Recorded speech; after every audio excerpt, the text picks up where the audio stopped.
السلام علیکم ورحمۃ اللہ وبرکاتہ نحمدہ ونصلی ونسلم علی رسولہ الکریم اما بعد۔ معزز طالبات، کل کے سبق میں آپ نے مرزا قادیانی کے کردار کو پڑھا، اس کے بچپن اور اس کے جوانی کو پڑھا۔ آج کے ہم سبق میں یہ پڑھیں گے کہ تاریخ میں بہت سے جھوٹے نبوت کے دعوے دار گزرے ہیں، لیکن ان میں سے بہت کم ایسے ہیں جن کے دعووں کی تعداد 2 یا 3 سے زیادہ ہو۔ بس 2 دعوے، 3 دعوے، 4 دعوے کیے، اس سے زیادہ کسی اور نے دعوے نہیں کیے۔ ہاں، مرزا قادیانی لعین اس میدان میں بھی سب سے مختلف نظر آتا ہے۔ مرزا قادیانی نے اتنی کثرت کے ساتھ اس کثرت سے دعوے کیے کہ ان کا شمار ایک آدمی کے لیے بالکل مشکل ہو جاتا ہے، اور دعوے بھی پھر اتنے گھٹیا قسم کے اور عجیب صورتحال ہے۔ یہ معلوم کرنا مشکل ہے کہ مرزا قادیانی یہ جاندار ہے یا بے جان ہے، انسان ہے یا وہ کوئی حیوان ہے، مرد ہے یا عورت ہے، مسلمان ہے یا ہندو ہے، مہدی ہے یا مضل ہے، ولی ہے یا نبی ہے۔ اتنے گھٹیا قسم کے اس کے دعوے ہیں، آپ حیران رہ جائیں گی۔ بلکہ میں تو کہتا ہوں کہ اس نے اپنے تعارف کے لیے جو شعر پیش کیا نا، وہ شعر ہے تو ویسے خواتین کے لیے اچھا نہیں ہے، لیکن میں اس کی تشریح نہیں کروں گا، آپ خود سمجھ جائیں۔ کہتا ہے کرم خاکی ہوں، کرم کیڑے کو کہتے ہیں، کرم خاکی ہوں، کرم خاکی، خاکی مٹی کو کہتے ہیں، یعنی مٹی کا کیڑا ہوں۔ کرم خاکی ہوں میرے پیارے، نہ آدم زاد ہوں۔ کہہ رہا میں مٹی کا کیڑا ہوں، آدم زاد نہیں ہوں، یعنی آدمی نہیں ہوں، مٹی کا کیڑا ہوں بشر کی جائے نفرت، یعنی بشر انسان کو کہتے ہیں، اس کی پخانے والی جگہ ہوں، اور انسانوں کے لیے عار ہوں، انسانوں کی عار ہوں، یعنی عار کہتے ہیں ذلت والی چیز، وہ چیز جس سے انسان کو عزت میں کمی آ جائے۔ تو دیکھیں مرزا قادیانی نے خود کو انسان کی جو ہے گندی جگہ اور انسان کی عار متعین کیا، تو اب مرزائیوں کے ذمے ہے کہ اس کا جواب دیں کہ وہ مرزا قادیانی جس کو نبی کہتے ہیں، وہ خود ان مرزائیوں سے ہم سوال کریں گے کہ دیکھو کہ یہ مرزا قادیانی جس کو آپ خود نبی مانتے ہیں، وہ خود اپنا یہ کہہ رہے کہ میں آدمی انسان نہیں ہوں، میں تو کیڑا ہوں اور گندی جگہ ہوں۔ تو دیکھیں مرزائیوں سے یہ پوچھنا پڑے گا کہ ہاں بھئی مرزائیوں، تم اپنے نبی کو کیا مانتے ہو؟ تم اپنے نبی کو گندا کیڑا کہہ سکتے ہیں؟ آپ اپنے نبی کو یہ کہہ سکتے ہیں کہ وہ انسانوں کے لیے عار ہے، انسانوں کے لیے قابل نفرت چیز ہے؟ خود اپنے لیے وہ کہہ رہے ہیں۔ تو اس لیے اب اس کا وہ جواب نہیں دیں گے۔ اچھا جی، ایک اس نے دعویٰ کیا کہ میں سور مار ہوں، سور مار ہوں، خنزیر کو مارنے والا ہوں، سور مار اس کا نام ہے۔ کہتا ہے حدیث شریف میں میرا نام سور مار رکھا گیا ہے، کیونکہ مسیح کی تعریف میں ہے یقتل الخنزیر، کہ وہ خنزیر کو قتل کرے گا، تو میں سور مار ہوں، یعنی اپنا نام سور مار جو ہے وہ رکھ رہا ہے۔ تو دیکھیں اس کی عقل کی انتہا، دیکھیں کہ یہ کتنا یعنی ناقص العقل انسان، یعنی انسان تو خود وہ کہہ رہا ہے میں انسان نہیں ہوں، تو یہ پتہ نہیں کیا چیز تھی۔ تو اس کا صفحہ اس کا جو ہے اس کا صحابی مفتی محمد صادق، یہ اس کا ایک صحابی، یعنی بقول ان کا صحابی، اس کی کتاب ذکر حبیب صفحہ نمبر 162 میں اس نے لکھا ہے کہ میرا نام سور مارو۔ اسی طرح اس نے کہا کہ اچھا جی، یہاں تک تو اس نے یہ کہہ دیا۔ اب یہ اپنے مذہب کے بارے میں کہتا ہے کہ بقول مرزا قادیانی اسے الہام ہوا امین الملک جے سنگھ بہادر، کہ میں امین الملک جے سنگھ بہادر۔ اب یہ جے سنگھ بہادر یہ تو سکھوں کے نام ہے، اب دیکھیں تو یہ گویا کہ یہ سکھ ہو گیا، اپنے آپ کو سکھ کہہ رہا ہے۔ پھر کہتا ہے اگلے دعوے میں کیا کہتا ہے، لیکچر سیالکوٹ، یہ روحانی خزائن میں موجود ہے، صفحہ نمبر 20 میں یہ موجود ہے، اور جلد نمبر 20 ہے، صفحہ نمبر 228 ہے۔ کہتے ہیں خدا نے مجھے مسلمانوں اور عیسائیوں کے لیے مسیح موعود بنا کر بھیجا، ایسا ہی میں ہندوؤں کے لیے بطور اوتار کے ہوں۔ اب دیکھو، پہلے اس نے سکھ کا دعویٰ کیا، پھر مسلمان کا دعویٰ کیا، پھر اس نے جو ہے عیسائی ہونے کا دعویٰ کیا، اور پھر اس نے ہندو ہونے کا دعویٰ کیا۔ اب اس کی کس بات کو مانے؟ اور خدا کے بندو، کچھ عقل کے ناخن لو، جس کو تم نبی مان رہے ہو وہ تو اپنے آپ کو گندا کیڑا اور انسانوں کے لیے نفرت کی چیز کہہ رہا ہے کہ میں خود انسانوں کے لیے نفرت ہوں، تم اسے نبی بنا کر بیٹھے ہو۔ کچھ تو خوف خدا کرو۔ اچھا جی، اب 4 مذہب تو اس نے گنوائے کہ میں سکھ ہوں، میں عیسائی ہوں، میں مسلمان ہوں، میں ہندو ہوں۔ اگلا دیکھیے جی، آگے کہتا ہے اللہ تعالیٰ نے بار بار میرے پر ظاہر کیا کہ جو کرسچن آخری زمانے میں ظاہر ہونے والا تھا وہ تو ہی ہے آریوں کا بادشاہ۔ آری اس وقت ایک طبقہ تھا، یعنی یہ بھی ایک عیسائیوں کا ایک گروہ تھا۔ تو دیکھو یہ اب پانچواں یہ مذہب ظاہر کر رہا ہے۔ دیکھیں جی کتنے دعوے ہو گئے، تقریباً انسانوں کے لیے قابل نفرت چیز 1، نمبر 2 سور مار، نمبر 3 جے سنگھ بہادر، نمبر 4 جو ہے عیسائیوں اور مسلمانوں اور ہندوؤں کا جو ہے اوتار اور مسیح موعود، اور نمبر 5 جو ہے یہ آریوں کا بادشاہ۔ اب چھٹا دعویٰ کر رہے ہیں کہ میں خاتم الاولیاء ہوں۔ میں کیا ہوں؟ خاتم الاولیاء۔ مرزا قادیانی کی کتاب خطبہ الہامیہ کے اندر جو ہے لکھا ہے کہ وَأَنَا خاتم الاولیاء، میں خاتم الاولیاء ہوں، یعنی میرے بعد کوئی ولی نہیں آئے گا، میں آخری ولی ہوں۔ پھر 6 دعوے ہو گئے۔ اب آگے دیکھیں، کہتا ہے میں وہ مجدد ہوں کہ جو اللہ کے خدا تعالیٰ کے حکم سے آیا اور بندہ مدد یافتہ ہوں، یعنی میری مدد کی گئی ہے۔ وہ مہدی ہوں جس کا آنا مقرر ہو چکا، اور وہ مسیح ہوں جس کے آنے کا وعدہ تھا۔ یا تو یہ مہدی ہے یا پھر یہ کیا ہے؟ مسیح ہے۔ اب دیکھیں جی کیسا خبیث انسان ہے، اس کو یہ بھی نہیں پتا کہ مہدی اور ہے اور مسیح اور ہے۔ یہ کہتا ہے میں مہدی بھی ہوں اور مسیح بھی ہوں۔ تو دیکھیں جی 7 دعوے ہو گئے، 8 دعوے ہو گئے۔ اگلا آپ دیکھیں آگے کیا کہتا ہے، تذکرہ مجموعہ وحی اور الہامات میں صفحہ نمبر 29 میں یہ لکھا ہے کہ ایک شخص نے میرے پاؤں کو چوما اور میں نے اسے کہا کہ حجر اسود میں ہوں، حجر اسود میں ہوں۔ دیکھیں اپنے آپ کو حجر اسود کہہ رہے ہیں۔ دیکھو حجر اسود، حجر کا معنی پتھر اور اسود کا معنی کالا۔ اگر وہ یعنی ڈکشنری کے لحاظ سے اس کو دیکھا جائے تو واقعتاً اس کا دل پتھر تھا اور دل بھی کالا تھا، واقعتاً یہ کالا تھا۔ اللہ اکبر۔ آگے دیکھیں اگلا دعویٰ سن کے آپ حیران ہو جائیں گی۔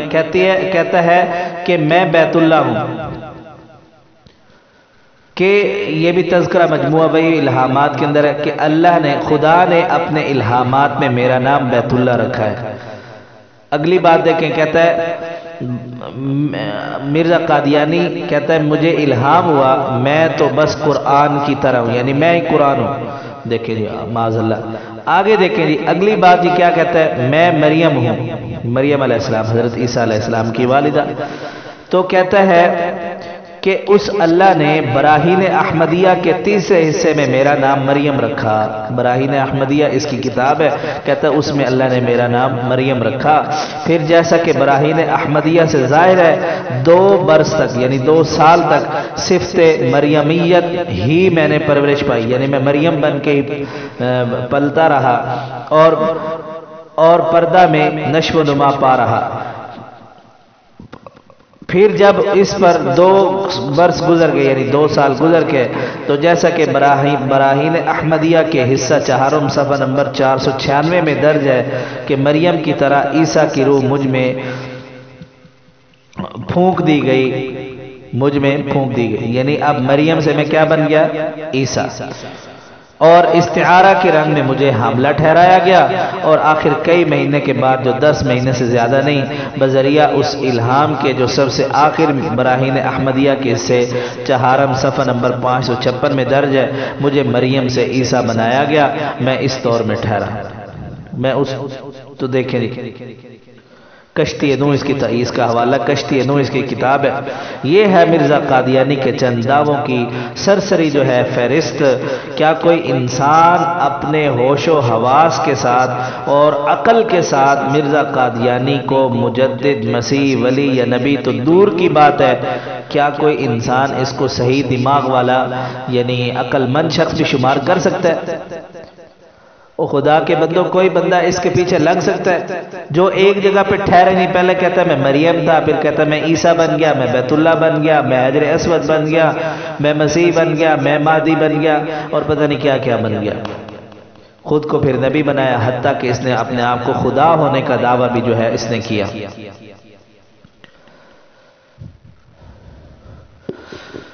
آگے دیکھیں مرزا کا کردار، کچھ کل پڑھا تھا، تھوڑا سا آج بھی عرض کر دیتا ہوں۔ اسلامی تعلیمات میں نہ صرف زنا بلکہ اسباب زنا بھی حرام ہے، جیسے غیر محرم کو چھونا، خلوت کرنا، بدنظری کرنا، یہ سب حرام ہے۔ لیکن قادیان کا یہ بناوٹی نبی ان تمام تر اسلامی حدود کو توڑتے ہوئے اپنی خدمت کے لیے مختلف عورتوں کو اس نے مقرر کیا ہوا تھا۔ چند عورتیں جو رات میں مرزا قادیانی کی خدمت پر جو ہے وہ مامور تھیں، وہ خدمت کیا کرتی تھیں۔ دیکھیں یہ اتنا خبیث انسان تو پھر بار بار میرے زبان سے انسان نکل رہا ہے، اس کو انسان کہنا بھی شرم کی بات ہے، انسانیت شرما جائے۔ تو دیکھیں سیرت المہدی کے اندر اس کا بیٹا بشیر احمد ایم لکھتا ہے کہ ایک زمانہ میں حضرت مسیح موعود کی رات کی خدمت میں رسول بی بی منشیانی اہلیہ محمد دین اور اہلیہ بابو شاہ دین ہوتی تھی۔ دیکھیں ایک رات خوب سردی پڑتی تھی، مائی بھانو لحاف کے اوپر سے حضرت کو دباتی تھی، اسے پتہ ہی نہ چلا کہ وہ ٹانگیں نہیں بلکہ پلنگ کی پٹی دبا رہی ہے۔ دیکھو اس دبانے کے والے کو ہی پتہ نہیں کہ وہ میری ٹانگیں دبا رہی ہے، کیا کر رہی ہے، اتنا ہی خبیث انسان تھا۔ بہرحال اور بھی بہت ساری باتیں ہیں، تو چونکہ خواتین کا یہ کورس ہے، مردوں کا ہوتا تو پھر مزید وضاحت ہوتی۔ مرزا قادیانی شرابی بھی تھا، مرزا قادیانی شراب بھی پیا کرتا تھا، اور اپنے مرید حکیم محمد حسین قادیانی کو ایک خط میں لکھتا ہے کہ محبی اخیم محمد حسین السلام علیکم ورحمۃ اللہ وبرکاتہ، اس وقت میاں یار محمد بھیجا جاتا ہے، آپ اشیاء خرد خریدیں، یعنی کھانے پینے والی چیزیں خریدیں، اور ایک بوتل ٹانک وائن کی پلومر کی دکان سے خریدیں، مگر ٹانک وائن ہی چاہیے، اس کا لحاظ رہے، باقی خیریت ہے۔ یعنی ٹانک وائن ایک خاص قسم کی طاقتور اور نشہ دینے والی شراب ہے۔ تو دیکھیں اس وقت اس کی قیمت 5.5 روپے تھی، تو یہ ٹانک وائن شراب کو جو ہے وہ منگوا رہا ہے۔ تو اس سے پتہ چلتا ہے کہ مرزا قادیانی جس تاکید کے ساتھ جو ہے کہہ رہا ہے، تو اس کا مطلب یہ ہے کہ یہ قادیانی شرابی اور تجربہ کار شرابی، عادی شرابی تھا، تبھی تو اس کو یہ سارا پتہ۔ مرزا قادیانی افیون بھی استعمال کرتا تھا۔ جو ہے مرزا قادیانی کا بیٹا مرزا محمود اخبار الفضل میں 19 جولائی 1929 میں لکھتا ہے کہ حضرت مسیح موعود نے تریاق الہی جو خدا کی ہدایت کے مطابق بنائی، اور اس کا ایک بڑا جز افیون تھا، اور یہ دوا کسی قدر افیون کی زیادتی کے بعد، یعنی زیادہ افیون ڈالنے کے بعد، حضرت خلیفہ اول حکیم نور الدین کو مسیح موعود 6 ماہ سے زیادہ عرصے تک دیتے رہے۔ تو دیکھتے یہ یعنی نشئی بھی تھا، اور یہ تماش بین بھی تھا، تھیٹر میں جایا کرتا تھا، چکلوں میں جایا کرتا تھا، اور یہ سینماؤں میں جایا کرتا تھا۔ خود لکھتے ذکر حبیب کے اندر لکھا ہے کہ مرزا قادیانی جو ہے اس کا جو صحابی نام نہاد مفتی محمد صادق، یہ اپنا واقعہ بیان کرتے ہوئے لکھتا ہے کہ ایک شب 10 بجے کے قریب، شب رات کو کہتے ہیں، میں تھیٹر میں چلا گیا جو مکان کے قریب ہی تھا، اور تماشا ختم ہونے پر 2 بجے رات کو واپس آیا۔ صبح منشی ظفر احمد صاحب نے میری عدم موجودگی میں حضرت مسیح موعود کے پاس میری شکایت کی کہ مفتی صاحب رات کو تھیٹر چلے گئے تھے۔ حضرت مسیح موعود نے فرمایا ایک دفعہ ہم بھی گئے تھے۔ واہ سبحان اللہ، اس دین کے کیا کہنے جس کا نبی بھی تھیٹر باز ہو اور اس کا صحابی بھی تھیٹر باز ہو، معاذ اللہ۔ اللہ ہم سب کی حفاظت فرمائے۔ یہ ایک گندا شاعر بھی تھا۔ ایک تو نئے شاعر، نبی کے لیے شاعر ہونا مناسب نہیں ہے۔ حضور صلی اللہ علیہ وسلم کو قرآن پاک میں کیا کہا گیا کہ آپ کے لیے شاعر جو ہے وَمَا عَلَّمْنَاهُ الشِّعْرَ وَمَا يَنبَغِي لَهُ، قرآن پاک کی آیت، سورۃ یاسین کی آیت ہے کہ ہم نے آپ کو شعر نہیں سکھایا اور نہ ہی شعر آپ کی شایان شان ہے۔ لیکن مرزا قادیانی پر شاعری کا بھوت بھی سوار تھا، اس کی طبیعت کے عین مطابق گندے گندے شعر جو ہے وہ گایا کرتا تھا، وہ مناسب نہیں ہے میں آپ کو سناؤں۔ بہرحال اس کی کتابوں سے آپ مطالعہ کر سکتی ہیں۔ مرزا قادیانی کی اصل ساری کوشش جو تھی وہ مال و زر کے لیے تھی، جس کے لیے مختلف دینی خدمات کے بہانے لوگوں سے مال بٹورنا، اور مرزا قادیانی کا یہ خاص مشغلہ تھا۔ حتیٰ کہ کوئی بندہ دعا کروانے کے لیے آتا تو اس سے بھی بھاری بھاری رقم کا مطالبہ کرتا۔ مرزا قادیانی کا لڑکا بشیر احمد ایم میں ایک واقعہ نقل کرتا ہے، کہتا ہے کہ ایک رئیس، ایک مالدار کے ہاں کوئی لڑکا پیدا نہیں ہوا۔ مرزا صاحب کے خواص سے دعا کی سفارش کروائی گئی، ان کو جواب دیا کہ ماں رسمی طور پر ہاتھ اٹھا دینے سے دعا نہیں ہوتی، دو باتیں ضروری ہے، گہرا تعلق ہو یا دینی خدمت۔ رئیس سے کہو 1,00,000 روپے دے تو پھر ہم دعا کریں گے، اور ہم یقین رکھتے ہیں کہ پھر اللہ اس کو ضرور لڑکا دے گا۔ تو دیکھیں یہ کتنا گھٹیا قسم کا بندہ تھا۔ اچھا جی، یہ اس کے اندر اور بھی بہت ساری گندگیاں تھیں، جس طرح اس کی عادات اخلاق گندے تھے، اسی طرح اس کی جسم بھی گندا تھا۔ یہ انشاءاللہ اگلی ویڈیو میں آپ سن لیں گی۔